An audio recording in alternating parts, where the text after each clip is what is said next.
going to be ready. Caleb's going to throw his jab cross. She's going to intercept, and then she's going to make a gable grip. Okay? It could be a thumbless grip, or it can be this way. But a gable grip is what we're looking for.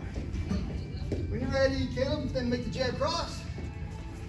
She ties him up. Now, she's in position. She's going to right leg, set down left leg, and so forth. And then they'll break. Then Kaylin is going to make the jab cross. Caleb ties her up in right leg, set down, left leg. Nicely done. Questions on that? Pretty simple. Let's see. If you're kind of careful, or I should say you're paying attention, you'll see the hidden strike. Okay, the hidden strike. So Billy's going to make 2 punches. Vicky's going to block, and then bop. All right? I don't know if you guys saw it. So again, she's actually coming across to make this grip.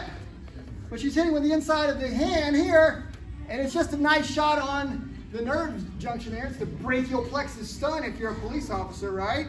That's just a long term that means they're trying to stun you or trying to shock the body. One more time. Billy, give her the jab cross. Boom, bop. All right.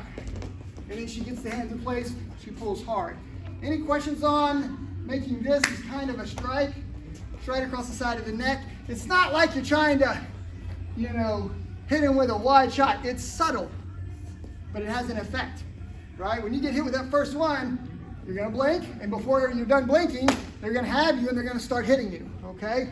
It could potentially knock you out, although I've never seen anyone knocked out with this strike unless it's meant to be like a forearm strike. This is subtle. Pretty cool. If he goes jab cross and I do this, can I easily get him in the clinch? What I do that probably is gonna make that difficult. I backed away, I faded away. So again, he throws jab cross, I do this, well then we're back to kicking. Does that make sense? Sure. So when he throws that punch, I have to be in jeopardy, which basically means I have to be close enough for him to hit me, right? So he throws a punch, I make block. This is kind of pulling a little bit, and I strike him here and here. I drive this first one, and I drive the second one. Now, without using the knees, watch how I pull his body. Watch my hand motion. 1, 2, bop, bop. Now watch. Right, that's me stirring that pot, okay? Does that make sense? It's just an analogy. I mean, you're not really stirring a pot. What you're really trying to do is break his balance, okay? This way. He's drive, and to drive here. Can we do that? Sure. So again, if I'm real, Joel's my good friend. We give him respect. We touch gloves. He throws a jab, and I do this. Have I really trained it? No. I don't have my hands right. That's the first problem. I'm marching. I didn't break his balance. I didn't pull him, and I didn't drive. Right? Now notice I'm intentionally missing, but I would be going right up the middle this way, or right in this way with the knee. But I'm being gentle with him and pulling him so that I'm working the technique. Does that make sense? Joel's going to do the same thing to me. Even though he loves me like his brother, he's like, I got to work. Ranch, we got to do this. So I'm like, all right, I got to punch. I give him the 1, 2, pop, pop. He hooks me up. He starts to boom, boom, boom, boom. Does it make sense? Don't mangle your partner, but pull them. Drive the knee. Get the power that you need. Ready? New partner. One level. Keep those jab cross. I hit him. Hook him up. I'm going to pull, and I'm going to hit to the leg, and then to the leg. Now, could I hit him really hard if I wanted to? Sure. I can do it once. He won't be my friend. He's not going to want to train with me. But I drive, boom, yeah, right? And hit him here, boom, yeah, right? So we can work reasonably. Can I go fast and not hard? Sure. I can also do that. Do what you can afford. Don't break your partner. Have some fun. Sure. To the leg! Go. Depending on what Caleb gives me, I might have to modify the technique. Right? He throws jab cross, I hit him, I get here, and that leg's right there. I'm going to go ahead and drive this one because that's where I'm at. Okay? But when I hit him, he might move it. I might have to hit this one. Right? If he doesn't move it, and I pull him hard this way and he's really lean, that one might be too far. So I might hit here, but If he's kind of more square, more wrestling stance kind of looking, and I hit this one, right? I can hit this one instead, and then this one on the inside both times. So you hit the inside both times, or one leg on the inside, the outside, depending if the leg is forward or if he's more square. Does that make sense? So you can modify the technique. In self-defense, where should we probably hit him? Groin. Hit him in the groin. Anybody's like, ooh, that's kind of dirty, Curtis. Yes. I don't fight to see who's the nicest guy. I fight to see who's going to win. Make sure in self-defense you're thinking more than just the obvious, right? What else could I do? Curtis showed me the leg. Can I hit the groin? Absolutely, you can do that. If you hit your friend in the groin today, might not be your friend. Get back with your partner. Adjust the technique to the stance this time. You can hit the legs or the body. You can hit both on one leg or one on each leg, however you see fit.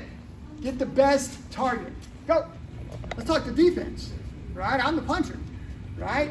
Caleb's been killing me with the knees all night, right? And I'm like, all right, what am I going to do? I throw the jab. He makes this hit, right? And I got my arms at least in the way, this way or this way. But when he throws that one, if I get this hand here, I can hook it. Does that make sense? I throw jab, cross, I could grab on the outside. He hits me with it, boom, I can grab on the outside. Not my favorite because you usually eat that one. I'd rather go this way. Just me. It's up to you. He goes jab, cross. He goes to make the lock, throws the kick, and this goes here. Okay? Now, I could just walk in, dump him to the ground, and hit him. Does that make sense? Sure. If we're a jiu-jitsu guy, then we've got all kind of cool leg stuff, right? If we're just self-defensing, I'm gonna drop my knee in the groin, those kind of things, okay? Jab cross, pop, pop, pop, pop. He's looking for it. All my weight's on the front leg. Can I even knee him if all my weight's on this leg? I mean, that's a hard thing to do, just lift that leg. This is the light leg, he sees it. I start to drive it, he scoops it. Now, he can do whatever he wants once he gets that in play. Pretty cool? Yes, sir. All right. I'm gonna talk about structure. I use the lightest person, right, because I can lift her high to make the demonstration. Now I have to show that my structure is strong enough with a guy bigger than me, right? So again, I throw jab cross, he blocks, he ties me up. He goes to throw this leg, and I'm like, am I gonna just lift this guy? Of course I am. But watch how I use my structure. I pull him in, I step behind, now watch. If you use the structure of your stance, you can hold a bigger person. Does that make sense? Sure. Let's prove it. Where's Caitlin? Let's see if Caitlin. I'm gonna let her use me. Okay. Hey, I mean, it's up to Caitlin.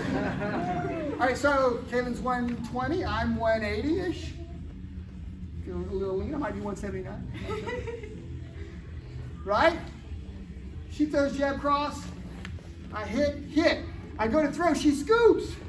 Now let's see, can she dump me without me busting my head, right? She steps behind and uses me, pop, down. Nicely done.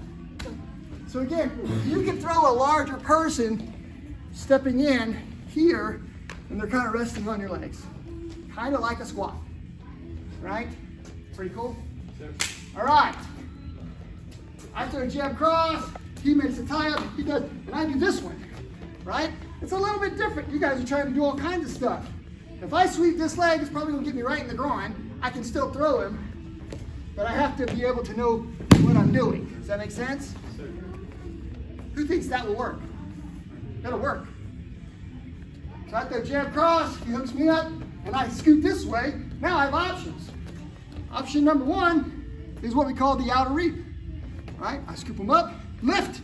I dump him, I hit him, right? And I finish him off.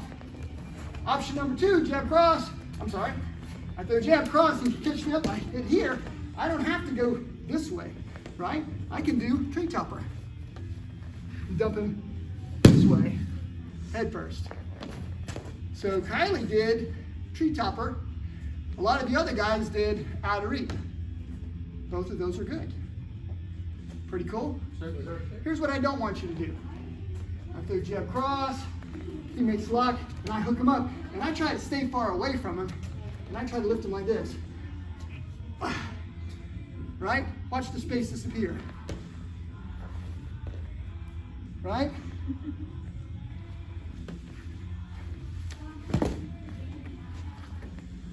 Okay? Does it make sense? Don't be afraid to throw your partner. They're going to hold on. You hold on to them. What are we going to do in self-defense? I throw a jab cross. He throws that knee. I'm going to hit him here. Pop! Does it make sense? I'm just not going to help him down. The women are looking at each other like, that's what we're doing. That's what we're doing. Have some fun. Don't crush your partner. Control them. Throw them properly. You got to preserve their lower back and their head for another fight. Go! So Caleb gives me jab cross, bop, bop. Instead of going here, here, and then throwing the knee, right? I'm going to make this grip. I'm going to pull him, drop his hip down, and I'm going to make a throw. All right, now there's some things that work well and some things that don't work well. I'll show you how it doesn't work, right? So he throws jab cross. I give him a shock here. If that leg is back, okay, then when I pull him to here, I want to get his shoulder to his knee. Make sense? But if I start here, right, and that leg is in that position, I could go here, but then he can put his hand down and post. Does that make sense? So once I get here, I'm going to give him a pull. See how I made him step? Then I break his balance here, right? And then I drive his head to his knee here, right? Make sense? Sure. Can we do it? Sure. All right. Don't worry about all the fancy dancy stuff I do. It's in my head what I'm thinking of. The bottom line, make the throw. It's this or this, not just this. Here's why this doesn't work. Do you see that hole? If I hook him up here and I lock my hands, I can't really turn him, right? But once I get here, I make scissors this way. I pinch, pull, and then I drive this forearm into his neck and I pull with this hand. This is now pulling this hand, right? Lats and bicep, right? Here. Okay? Can we do it? Go! Now later, see Joel makes jab cross, I make my clinch. He's going to break by driving his lead hand forward all the way into my ear. Now look, I don't have him anymore. He drives the other hand in, makes his clinch. Now, if one of us starts kneeing, one of us is in big trouble and the other one's not. You guys can tell, since I don't have any control, he pulls me in, I have to go back to here to make defense. Does that make sense? Sure. But then I can, he's got me, but then I can always break here and drive here. So breaking the clinch or changing is equally important. There's also a number of other things we can do, right? I make the clinch here, right? I can throw this, right? But I can also scoop this arm. Now I've got an open rib, or for him to block that side. Does that make sense? I can move this elbow here, and now I've got a shoulder lock, and that gives me the face. It also gives me a pretty nice throw. Yeah. Didn't get to go through everything. Thanks, sir. Thank you, Richard. All right, we must fight! Go get gloves, mouthpiece.